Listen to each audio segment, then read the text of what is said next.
दोस्तों नमस्कार, स्वागत है आपके अपनी यूट्यूब चैनल बेस्ट एग्रीकल्चर में, जिसमें हम आप आज लेकर आए हैं एक नया वीडियो। नए वीडियो में आपको हम बताएंगे 12वीं कृषि फसल उत्पादन से संबंधित जो आपकी फसलें हैं जो कि 10 नंबर की आती हैं।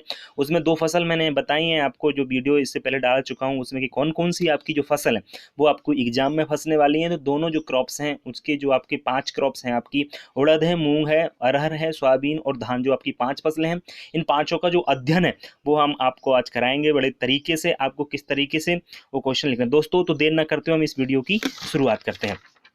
दोस्तों इसमें आपकी उड़द, मूंग, अरहर, सोयाबीन, धान, जो आपकी 5 फसलें हैं, उनका आपको किस तरीके से एग्जाम में उन फसलों के बारे में लिखना है और किस तरीके से पूछा जाता है ये आपको बताऊंगा मैं आपको। दोस्तों तो आपको पूछा जाएगा कि जैसे धान की फसल पूछी जाती है तो देखिए, धान की फसल के निम्न बिंदुओं के आधार पर इसका वर्णन कीजिए। बिंदु आपको इस तरीके से दे रखे होंगे, आपको मैंने 10 से 12 जो बिंदु दे रखे, इनमें से एक बिंदु आपको एग्जाम में, आपको जो एक बिंदु नहीं, आपको 4 से 5 बिंदु आपको दिए जाएंगे। पूरे बिंदु नहीं पूछे जाते हैं, आप इस बात का विशेष ध्यान रखें। बिंदु रहेंगे आपका वनस्पतिक नाम, कुल, जलवायु, मिट्टी, भूमि, तैयारी, बीज दर, इस तरह से आपके किसी भी आपके जो बिंदु हैं 5 पूछा जाता है, कोई भी।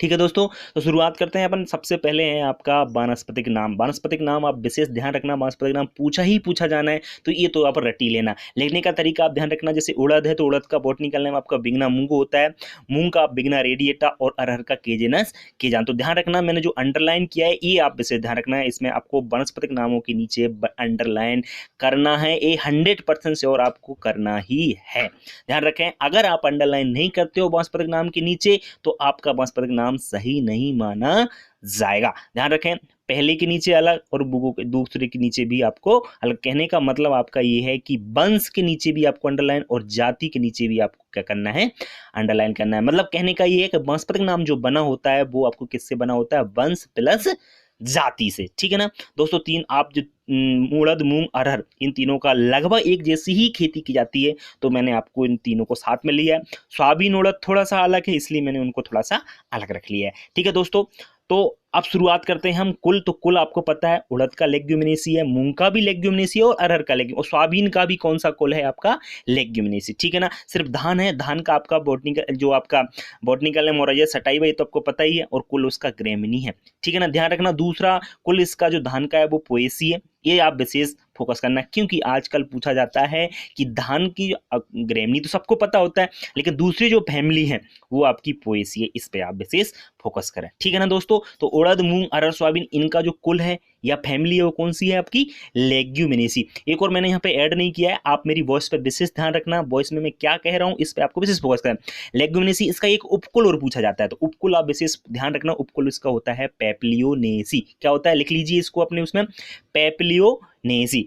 ठीक है दोस्तों, नेक्स्ट है आपकी जलवायु। तो जलवायु आपकी, इसमें आपको किस तरीके से लिखना है वो आपको ध्यान रखना है। तो आपकी इसकी जलवायु जो है वो आपकी गर्म एवं नम जलवायु अवस्था पड़ती है। तो आप ऐसे नहीं लिखोगे, आप इस तरह से लिखोगे। आप किसी, चाहे उड़द की या मूंग की, अरहर की या सोयाबीन की, किसी की भी अगर जलवायु पूछी जाती है तो उसमें आप लिखोगे, तरीका आपका क्या होना चाहिए, आपको 2 लाइन लिखनी है। लिखना क्या है कि उड़द के लिए आप कह सकते हो गर्म एवं नम जलवायु की आवश्यकता होती है। वैसे तो इसको आप कह सकते हो कि जो तापमान है उसके लिए 25 से 35 डिग्री टेम्परेचर जो होता है उसमें इसको अच्छी तरीके से उगाया जा सकता है। ठीक है, 2 लाइन आपको विशेष ध्यान रखना, टेम्परेचर का ध्यान रखना है इसमें जलवायु में, और जो आपकी जलवायु गर्म एवं नम जलवायु, मतलब गर्मी होना चाहिए और जलवायु कैसी होना चाहिए, नम होना चाहिए, मतलब उसमें जो आर्द्रता है वो थोड़ी सी ऊपर होना चाहिए। ठीक है दोस्तों, नेक्स्ट है मिट्टी या मृदा। अपन दूसरी जगह यहाँ पे मिट्टी मृदा की जगह भूमि भी कह सकते हैं, कि मिट्टी मृदा की जगह या तो मिट्टी पूछा जाएगा या भूमि के नाम से ये पूछा। तो भूमि पे आपको क्या लिखना है,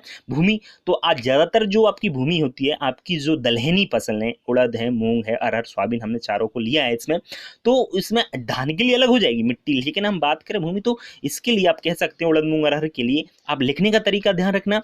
जड़ों दोमट मिट्टी आप शॉर्ट लिख देंगे तो उससे थोड़ा सा नंबर आपको कटने के चांस रहते हैं, लेकिन आप इसमें एक लाइन जोड़ देते तो बेहतर रहता। तो आप कह सकते हो, अपन एक फसल के लिए लीजिए नाम किसी का भी, जैसे उड़द को ली तो उड़द के लिए आप कह सकते हो इसके लिए, कैसी जलवा, आप इसके नाम कर सकते हो कि उड़द के लिए। वैसे तो किसी भी मिट्टी में उगाया जा सकता है, लेकिन सबसे अच्छी मिट्टी जो इसके लिए रहती है वो कौन सी रहती है, जलोढ़ दोमट भूमि में इसको बहुत अच्छी तरीके से उगाया जा सकता है। आपको ये लाइन जरूर लिखना है। ठीक है दोस्तों, नेक्स्ट है भूमि की तैयारी। तो भूमि की तैयारी में आपको 2 लाइन लिखना है। लिखने का तरीका मैं आपको बता देता हूं।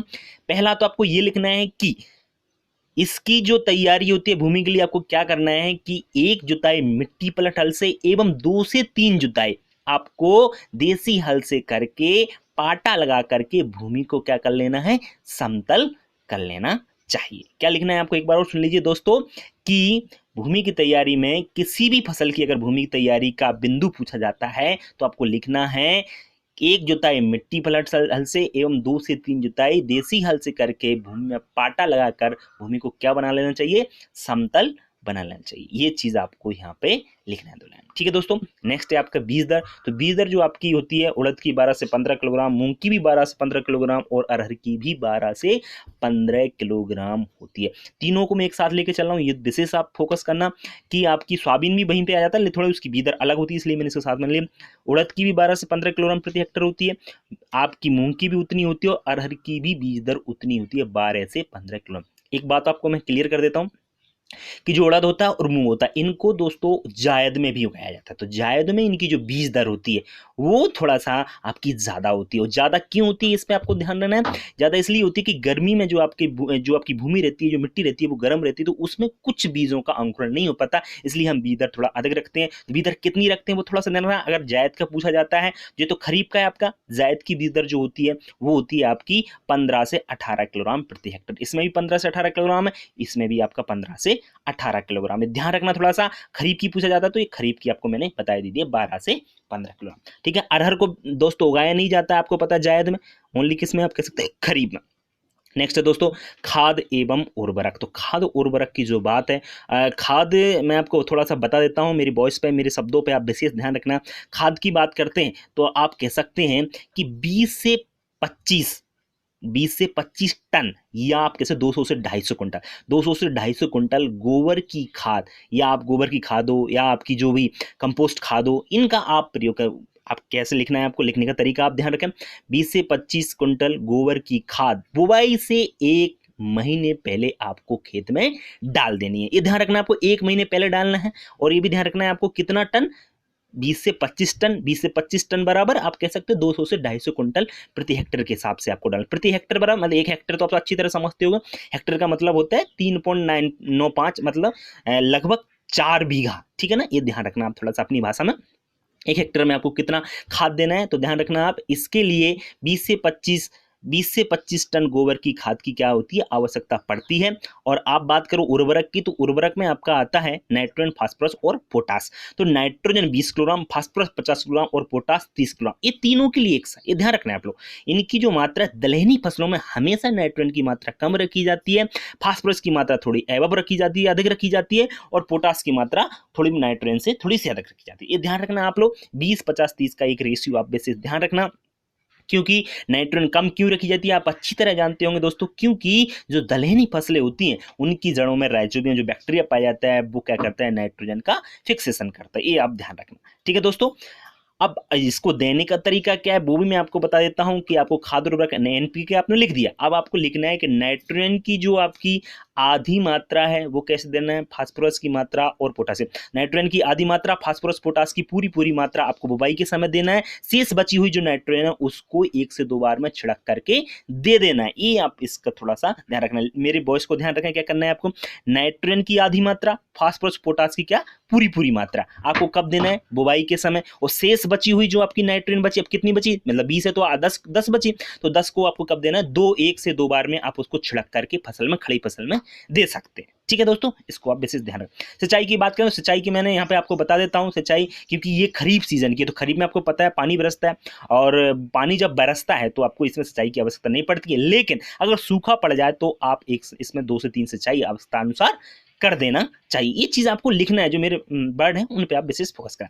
नेक्स्ट दोस्तों, जातियां पे आप ध्यान रखें, जातियां आपको याद ही करना है, ये ध्यान रखना है, जातियां आपको क्या करना है, याद करना है। तो याद तो कैसे, टाइप 9 इसकी वैरायटी है, ग्वालियर 2 है, खरगोन 3, उज्जैन 4, इस तरह से आप कीजिए। उड़द की वैरायटी है।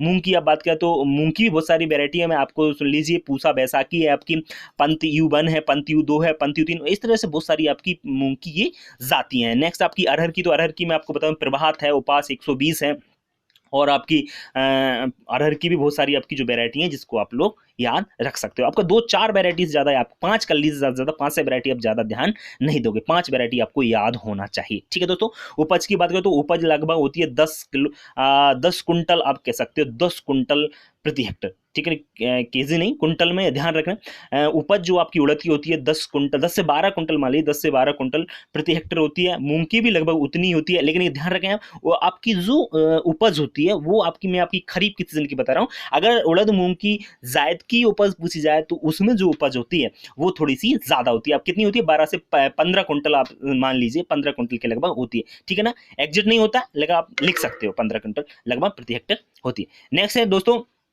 आपका, इसमें आप आ जाइए अरहर की, तो अरहर की जो उपज होती है वो आपकी इतनी होती, थोड़ी सी ज्यादा होती है, ध्यान रखना 18 से 20 कुंटल प्रति हेक्टर होती है। ठीक है दोस्तों, नेक्स्ट आ जाइए आप, एक मेन चीज यहाँ पे छूट गई है, वो आपकी क्या छूट गई है, बुवाई का समय। तो बुवाई का जो समय होती है वो भी एक बिंदु है, तो बुवाई का समय आप खरीफ सीजन की आंखें बंद करके आप लिख देना कि इस फसल की जो बुवाई होती है वो 15 जून से 15 जुलाई के मध्य इसकी बुवाई कर देना चाहिए। कब से, 15 जून से 15 जुलाई, मतलब खरीफ का सीजन जस्ट आने वाला है, 15 जून से स्टार्ट होने वाला है, तो आप कैसे 15 जून से 15 जुलाई इसकी बुवाई की जाती है, चाहे आपकी कोई हो, उड़द हो, मूंग हो, अरहर हो, सोयाबीन। ठीक है दोस्तों, नेक्स्ट आपकी है कीट एवं रोग। कीट रोग पे मैंने आपको ज्यादा फोकस करना है, ये ध्यान रखना आप लोग, कीट रोग है अक्सर पूछे जाते हैं एग्जाम में। ठीक है ना, कीट एवं रोग, कीट रोग बहुत सारे कीट आपकी इसमें लगते हैं, बहुत सारे रोग लगते हैं। मैंने एक दो का नाम लिखा है, जैसे पीला मोजेक है, तो आप आंखें बंद करके लीजिए, पीला मोजेक आपकी दलहन फसल में लिखता ही है, क्या करता है, पत्तियां पीली पड़ जाती हैं, पत्तियां पीली पड़ जाती हैं, बाद में वो सूख जाती हैं, सूख करके गिर जाती हैं, तो ये आपका पीला मोजेक आपका वायरस जनित रोग है, ये भी आप ध्यान रखना।